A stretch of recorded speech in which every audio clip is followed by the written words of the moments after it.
Koegl, you're newly elected president of Socijaldemokrata Youth of Austria. It's a big honor. You've told me you've been in politics since you were 16 years old. You're now 31. What motivated you to go into politics, to go into party politics, to become a member of a party and its youth? I think I started being political when I was a pupil, so around 12 or 13 years, when I realized that we had so much tasks to do and so few rights that we had as pupils. And after that I also joined into a pupils movement of Social Democratic Youth, and so I started being Social Democrat. So what were the subjects that motivated you? So basically it was almost 15 years ago. So what were the issues that bothered you as a student, as a pupil, the same or different today as they were 15 years ago? I think 15 years before we had a big reform in education sector. And in this time we had a black and blue coalition like 2 years ago, and they made very bad cuts in education. They cut the lesson time in class, for example, and we were really against these moves. So we had to organize, and that's why I started being a social democrat, because we have another image of education. That was my first step. Talking about education, it's overall in the world subject of utmost importance for our future, because our environment is changing, digital is changing, so we have to teach the teachers as who's going to teach the teachers for the new environment. Education in society, or education for democracy, how do you see it? What needs to be inside of this kind of education, so to motivate people not maybe to enter parties, but to understand what the democratic process is and what the importance of participation is? I think that the most important thing of education is to get people critical and look at their environment, look around, see where are things that are good and where are things that are not so good, and tackle these things, take up the challenges in our society, and I think that's the thing we have to do in education. When you look, you are now a little bit older, but you're president of the youth, but when you look at times we live in, and when you talk to young people in your party, or their boss now, what's the grievance? What's like the most pressing issue today in Austria? What you see is really of utmost importance for the youth?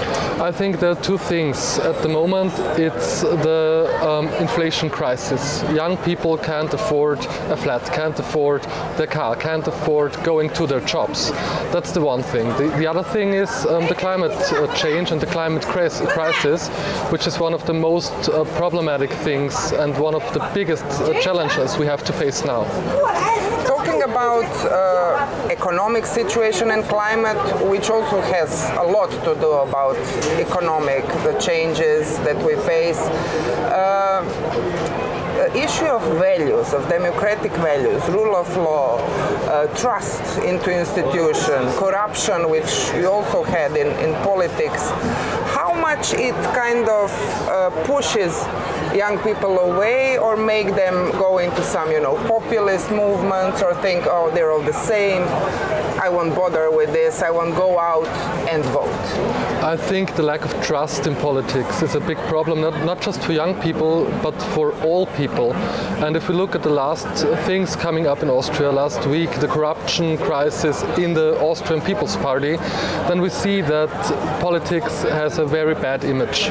And we have to work on this image, because politics is something that impacts us each and every day, in each and every aspect of our life. So it's not about trust in politics, I think it's a lack of trust in politicians. And if you want to be a trustworthy politician, you have to be authentic at the one hand, but you also have to be not corrupt. And I think that's the thing we have to talk about and we have to tackle. Do you see in Austria, you've mentioned, I have to say we are talking, it's October 2022, today is the National Day of Austria, we're here in front of basically all the main institutions in Austria, people are walking around, it's like a free access to all the buildings of the government. When you talk to your colleagues, considering the zeitgeist, how important is some kind of security and stability for them in general terms? You've mentioned climate crisis, economy, you mentioned trust, you've mentioned corruption. But when we talk about, disinformation, finding a ground, young people need to have some kind of anchor for themselves to position themselves in terms of their identity or identities. So do you see autocratic tendencies entering Austria's youth, disinformation entering the public space, mental health issues? How do you see all of this puzzle that Europe is faced, today? It's a bad situation, as you described, I think. That's something we can come up to.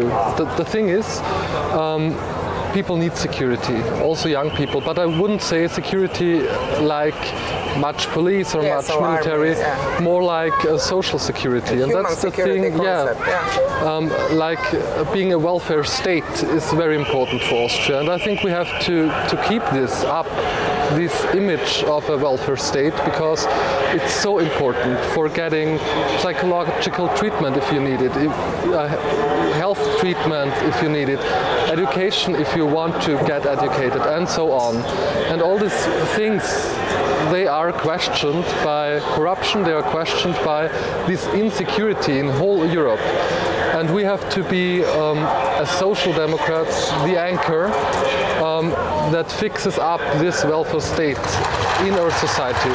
What we hear now is the exercise of Austrian army shooting, because it is like the National Day, it is army.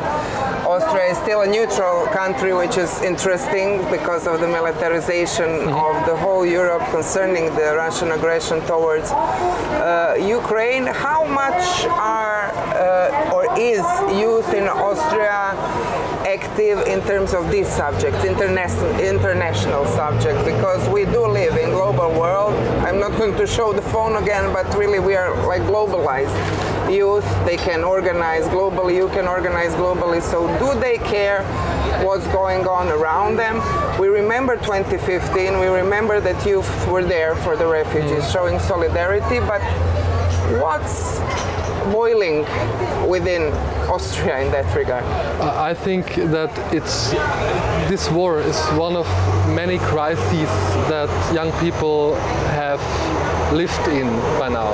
We started 2008 with the financial crisis.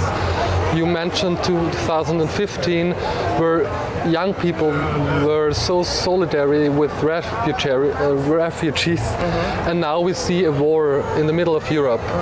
And yes, it has an impact on the life of young people because it's insecurity. But you also mentioned neutrality in Austria, and I think that's really important, not just today but every day, because neutrality means we won't go to war, because we just have to defend our country. That's part of the neutrality, but we won't step into a war other countries are fighting, and I think that's really important also for young people. We are in Vienna. Yeah. Very interesting that Vienna was ruled or governed, sorry to use the right term in democracy, by social democrats for decades. Yeah. Why is that? Why is that? I think you have the welfare state. For example, in building up flats, you have about 300,000 flats built by the city, and this is why the costs for living are low in Vienna for a European capital. That's the one thing. But you also had so much things that are done by the city. from kindergarten over good education like schools and also universities.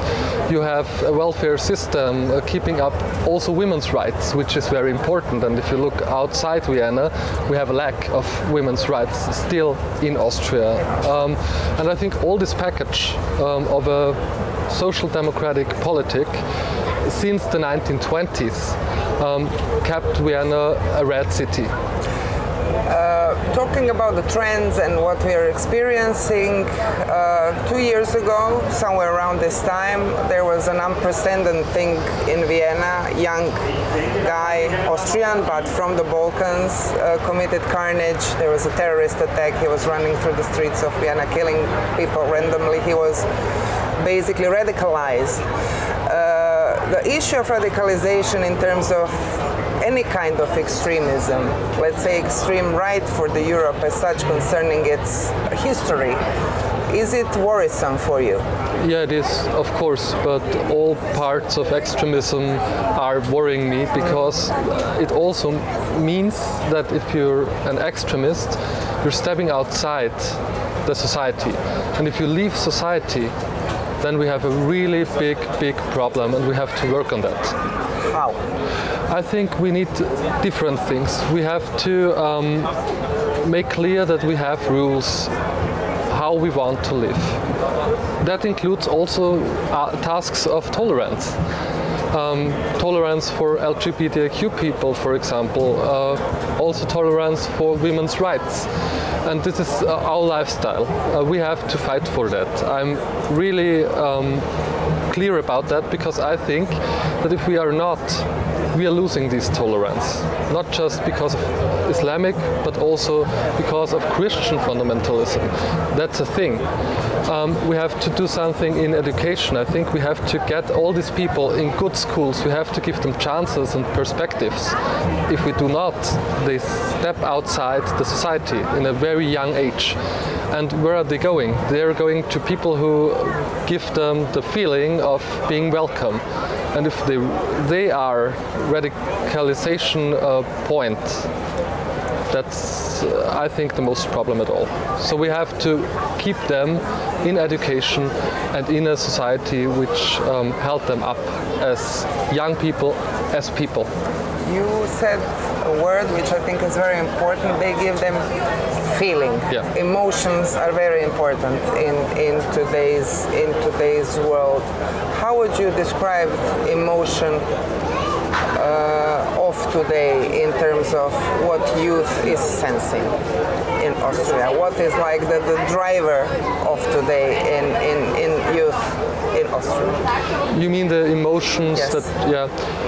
I think sometimes it's maybe a kind of anger because you can't change the things you live in. So you're kind of passenger but not pilot.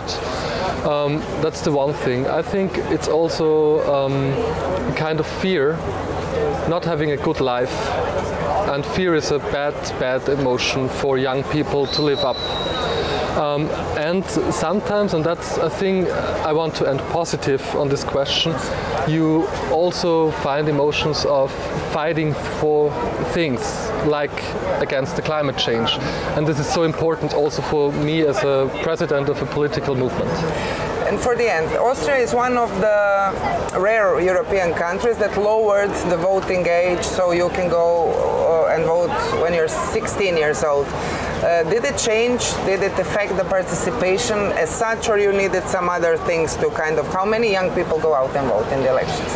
I think the rate of young people going to vote is not that high it should be, but I think it changed many things. I was one of the first people having the experience of voting with 16 years.